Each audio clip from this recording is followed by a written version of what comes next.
Imagine riding your bike around the world and then telling the story of your adventure through the people you meet along the way. Well, that's what our next two guests decided to do. The co-creators of Miles of Portraits, Annalisa Vandenberg and Eric Dowds, are joining us with more information. Nice to have you both here. Thank you for having us. So why not just take a car? Why did you decide to do it on a bike? Why not Uber? So one of the reasons that we talk about is just the fact that bicycle touring is just like the most liberating way to travel, to just like use your own energy to go from A to B. So it just makes you like more thankful for things like the downhill, and it's nice to like know that you earned like all this food that we get to eat. It's just a very liberating way to travel. It's the simple things. Yeah. Right? And you met a lot of people, so I'm anxious to hear about some of the personalities who you came across.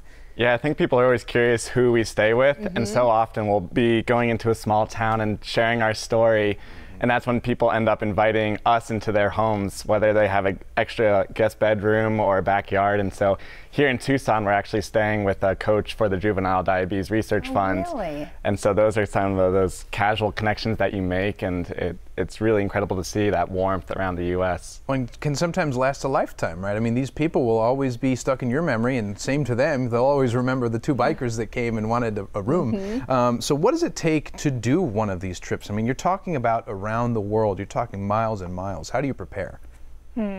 So I think it has to do equally with like your physical preparedness as it does with your mental. Like we always talk about taking things day by day. Like biking across the country sounds like a huge thing, but if you just take it day by day, and you know, my friend says 100 miles seems like a long way, but 10 isn't. So just taking things day by day. Yeah, so what's your biggest takeaway from this? I think it's that there's still so much kindness out in the world. I think the reason we're able to set out and go across the country and now the world is because so many people have helped us on our journey.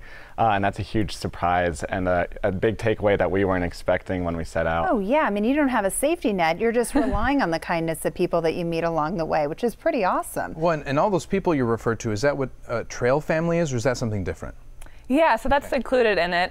We have what we call Trail Family, which means that when we biked across America, you just get to meet so many other cyclists along the way. So you kind of end up like leapfrogging across the country with these people. So we actually ended up getting like trail parents who we still keep in touch with. We actually stayed with them in California. That's really awesome. Yeah. So let's touch on type 1 diabetes. And what does it mean to go on a bike tour with it? Yeah, so we're both insulin-dependent type 1 diabetics, and we were both diagnosed as teenagers. And what's really powerful is that the latest edition of Adventure Cycling, we actually wrote an article that shared what it's like to tour based on our blood sugar graphs. Wow. And so every 5 minutes with the devices that we wear on our arms all the time, it's giving us information, and that's making decisions. So it's like this whole extra challenge of balancing the food that we take, the insulin that we have to take, and with water and everything else, you know, amongst the weather and all those other challenges. Oh my gosh. What a strategy that you have to have going into this with that, you know, added challenge. Absolutely. Anyone who doesn't have diabetes doesn't have to think about those things. You have to go the extra step and coordinate all of that. So what can we see at REI tonight? So we're going to be screening a few episodes of the film series at REI tonight at 6:30. And we're going to be talking about our journey and kind of the deeper reasons why we're doing this.